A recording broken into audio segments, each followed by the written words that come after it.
I'm Emer, and I'm going to talk to you today about just transition. I'm really delighted to be here as part of the Climate and Nature Summit. I work with Global Action Plan, and we support people in their schools, communities and businesses to learn about and take action for climate and nature. I worked as a teacher for a long time before my role here in Global Action Plan, and I've always been interested in issues around justice and equality and environment. So it's great to have a chance to bring all these things together and to talk to you a little bit today. So just transition, what does it mean? Let's have a little think. What do you think of when you think of the words just and transition? So maybe you've never heard the term before in your life, no problem there at all. Maybe you've got a bit of familiarity with it, that's also great. We're going to dissect it a little bit and come to terms with the words a little bit together before we dig into some of the context. So I want you just to take a minute to write down as many words as you can think of for the word just and the word transition. Okay, so off you go.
Time up. Maybe you came up with some of these words for just: fair, lawful, unbiased, right, some of those words. Or maybe for transition you've got words like different, new, change, momentum, evolution, just life. It's kind of a fact of life. We go through many transitions throughout our lives. And then maybe improve or challenge, or maybe both, and that's kind of two sides of the coin. So maybe things are improving, but it can be challenging to adapt to change. So transition is the process or a period of changing from one condition or state to another. And of course, change is constant, but some transitions have kind of a major historical importance, such as the transition away from fossil fuels towards renewable or green energy. Arguably, we're in the midst of two major transitions right now. We've got the digital transition and we've got the green transition, and both have major implications for workforce and for society. So the conclusion of the scientific community is very clear, that we need to move away from high polluting, carbon intensive systems and societies towards more regenerative practices and sustainable societies. However, it's important to remember that we need to make sure these transitions are as fair and equitable as possible, and that they don't end up creating more problems around human rights for the communities affected. So as we explore these solutions and potential systems change in the Climate and Nature Summit, try to bear that in mind. So just transition is all about balance. This image illustrates three major things to consider in the context of sustainable development and the green transition. They are environment, social or people, and economy. So transition should be bearable, equitable and viable, and respect the planetary boundaries. So simple, yeah? I wish. So there's plenty of evidence to suggest that the weighting of these three elements is rarely equitable or equal, and that the balance is then kind of thrown out of kilter. So do you think one element is in the diagram is given more weight than others when it comes to decisions around the green transition? Which one? I want you to take 10 seconds and I want you to pick one that you think is given more weight.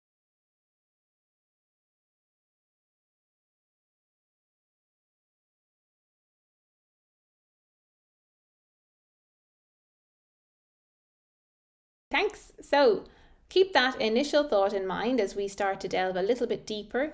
First, we're going to learn a little bit about where the term just transition came from, and we're going to touch on how it relates to the Sustainable Development Goals. We're also going to talk a little bit about power and the communities affected by climate action. So, first, a little bit of history. The concept of a just transition was developed in the US in the 70s and 80s when environmental justice movement and the unions protested that the wealth and benefits of polluting industries were held by the few, while the toxic waste and the pollution, the burden of all of that, fell primarily on workers and those in marginalised communities. So that became a very important movement. And in the 90s, the Just Transition Alliance, led by this guy in the picture there, Tony Mazzocchi, led a campaign for looking for funding to provide workers exposed to toxic chemicals kind of funding and education to transition out of their hazardous jobs. The term was later adopted by the International Labour Organization, so a worldwide workers' union, and they produced a document in 2015 called Guidelines for a Just Transition Towards Environmentally Sustainable Economies and Societies for All. And this document outlined a range of recommendations for governments with regards to workers' rights in the context of sustainable development and decarbonisation. It resulted in the term just transition being included in the Paris Agreement. So the Paris Agreement requires that countries take action to deal with greenhouse gases while also ensuring a just transition of the workforce and creation of decent work and quality jobs. And in terms of more recent developments then, we have the Just Transition Mechanism, which is part of the EU Green Deal, and the Just Transition funding as part of that mechanism aims to enable regions and people to address the impacts of the transition towards the Union's 2030 targets for energy and climate. So the importance of a just transition is also reflected in the United Nations Sustainable Development Goals. The goals are a plan agreed to by all world leaders to build a fairer, greener and better world by 2030. A coordinated action to protect the planet and people are central to achieving these aims. And the 2030 vision leaves no one behind. And that idea of leaving no one behind is central to just transition frameworks. We're going to pause there for a few minutes just to have a little think. Quite a lot of information in that intro. So now let's consider the communities. Who do we think is most at risk of being left behind in the green transition?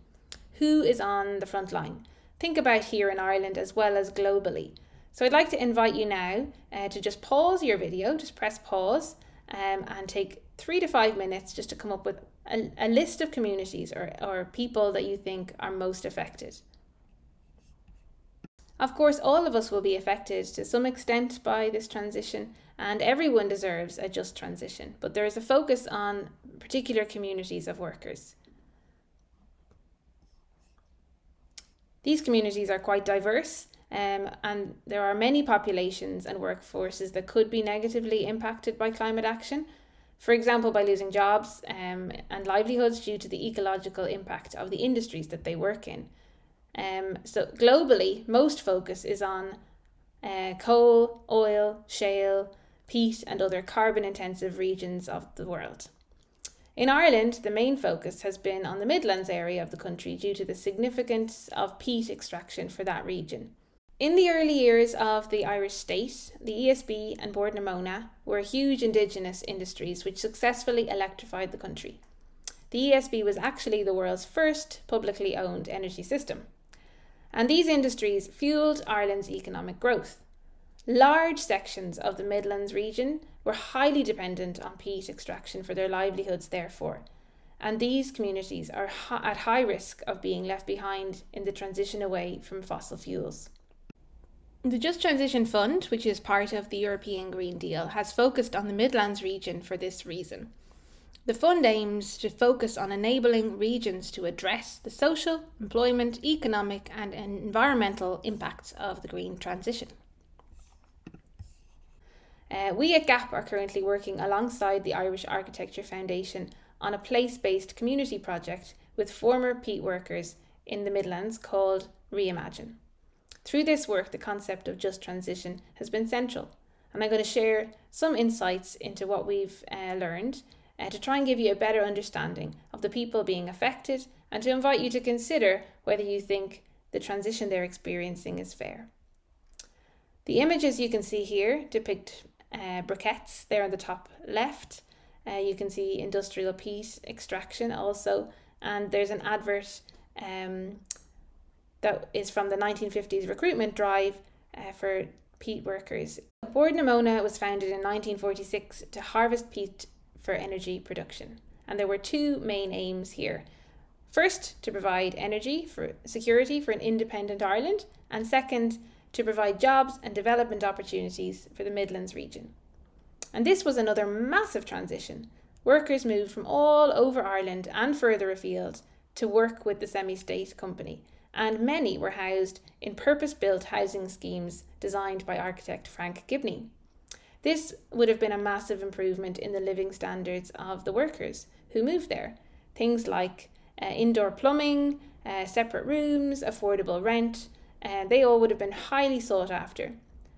There were major perks of living in this kind of community. So there was steady work, guaranteed secure employment, good housing, good paying conditions, and a great sense of community and camaraderie. And there was also the sense of being part of something bigger, a national scheme of development, and there was a real sense of purpose attached to that. These workers were really driving the national economy as well as improving their own life and living conditions. So, we might look back at the Venn diagram that we looked at the beginning and just to think about how did this transition in the 50s fit in. I want you to take 10 seconds to discuss with the person next to you what you think. Was any element particularly more considered than others?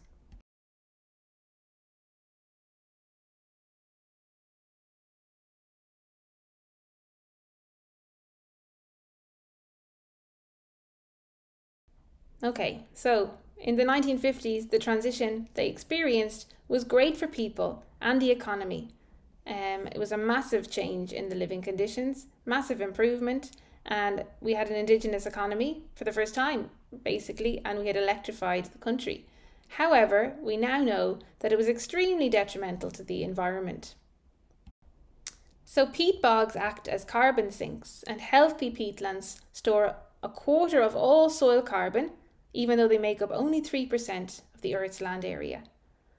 So it's really vital that we conserve them. They're also really important habitats for a huge range of endangered species. So it's essential that we restore and rehabilitate our damaged bogs, as damaged bogs actually emit instead of storing carbon. It's urgent and it's essential work. It's important, however, not to demonise. So things that happened in the past, we need to learn from them and move forwards. We know, and the communities in the Midlands know, that we need to move away from fossil fuels and to move towards renewables in order to achieve our climate targets and to ensure a livable future for all. And this is why the Midlands area of the country is the focus of so much conversation around just transition. With the knowledge of the environmental impact of peat extraction, a plan was drawn up to wind down industrial peat extraction over a 20-year period and to completely cease by 2030. However, a number of plants actually closed a lot more abruptly than that, with very little planning, very little notice in and around the year 2020. This sent shockwaves through the local communities.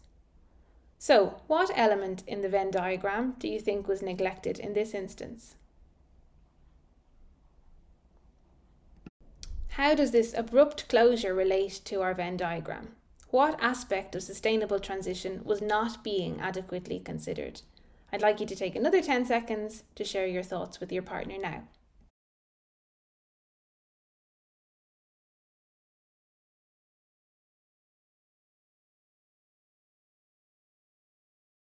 Time up. Abrupt closure meant that climate action had an instant negative effect on workers. Workers and local communities were not adequately considered in decisions being made. And if we focus too much then on the economy and there's a lack of engagement with people, we're at risk of leaving people behind. This difficult period of history illustrates an imbalance of power. These groups on the slide are all stakeholders in the green transition. We have national government, local government, fossil fuel company, and workers. And there are more, of course, but we're going to focus on these four. They are all involved in or impacted by climate policies and decisions that are made as a result. So, how is the power distributed? Who do you think has the majority of power and why? And what does it look like? So I'd like to invite you in groups of 4 to create an image, either by drawing it or with your bodies, to show the hierarchy of power as you understand it here. So one person representing each stakeholder and make a visual image of that power dynamics at play. I'd like you to pause the video now and take 5 minutes for this activity. I hope you enjoyed that. I'd love to see some of those images. If you recorded them, do share. Okay, so who's got the power? Speaking with communities in the Midlands through the Reimagine project, there's a feeling that there's little evidence of just transition in day-to-day life on the ground. Many communities express kind of uncertainty around how the funding will be spent, and there's a lack of outreach and engagement and a lack of interest, it seems, in the vision and ideas of the local community. So many are beginning to feel left behind in the transition away from peat towards green industry. And that's a real difficulty. So transition and climate action have become associated a little bit with negative realities because the only winners seem to be those in positions of power. Companies are moving on, which is great, essential, but the old skills aren't necessarily transferable, and there's a danger that the drive towards establishing new technologies and greening companies, which is obviously very important, is leaving local workers behind. These communities also feel a sense of loss as their history and that part that they played in the national story is being erased and essentially forgotten. As one member of the community remarked, to take urgent climate action, a truly just transition is needed, one which places communities yet again at the heart of the national advancement, just like our nation did in the 1950s with the establishment of Ardnamona villages.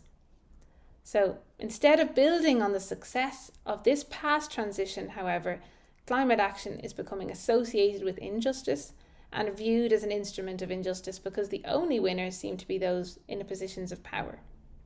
So that's where climate justice movement comes in. I want you to take 30 seconds now to share with your partner or group your thoughts about this image.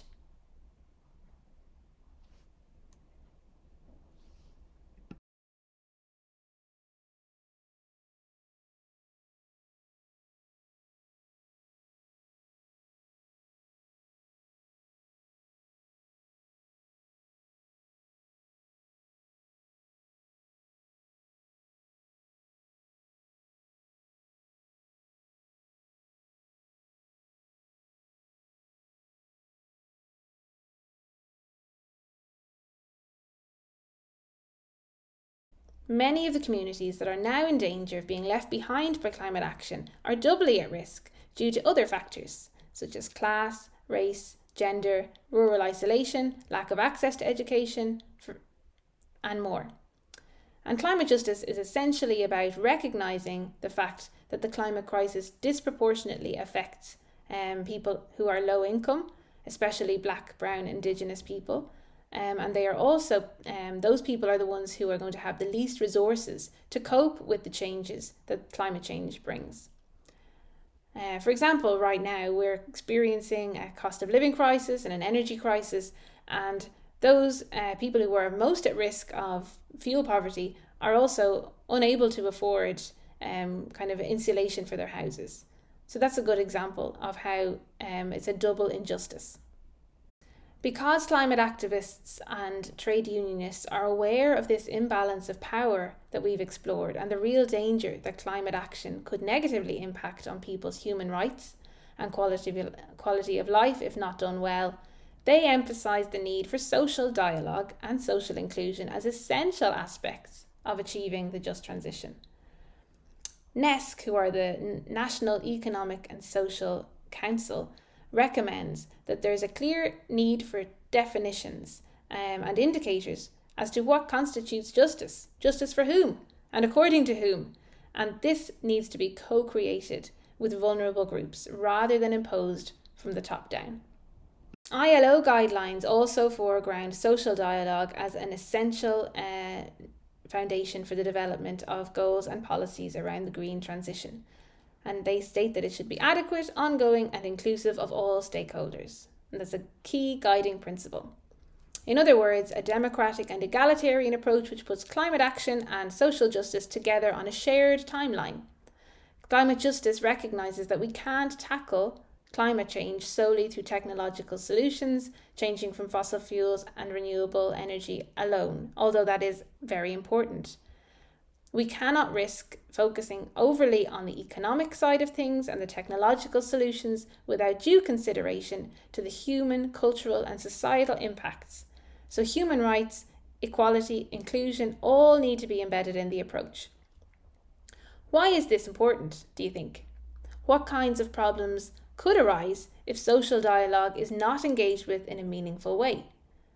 I want you to take 30 seconds to share your ideas with your partner now.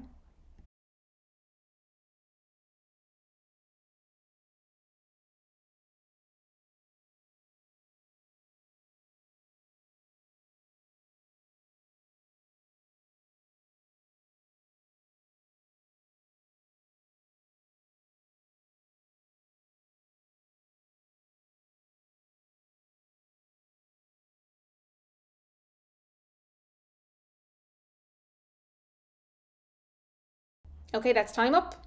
Thank you for sharing. Maybe you came up with some of these ideas. Injustice and poverty, unemployment and social unrest, disengaged citizens maybe, these all compromise the effectiveness of democracy for everyone. And just transition can only work if everyone feels that their voice is as valid as anyone else's, which is often not the case, unfortunately. Down doesn't work. We need progressive solutions that solve the problems of injustice and climate change in tandem. We can't operate in silos. We can't solve the housing crisis alone. We need to solve it in a way that is climate smart and people friendly. As social dialogue is central to just transition, I'm going to invite you now to draw or physically create an image to represent good social dialogue and social inclusion. I want you to think about the same stakeholders maybe as you worked with in the first activity and work with the same group and take another 5 minutes, and you can also draw something if you prefer. How would this image of social justice, social dialogue rather, and social inclusion look different to the first image that you made of power? What changed in the relationship between the people involved? Great, thank you for that. I'd imagine that the power was more evenly distributed in this image, and hopefully listening factored more, and that's key if we want to achieve a just transition. So we're almost at the end of our time together.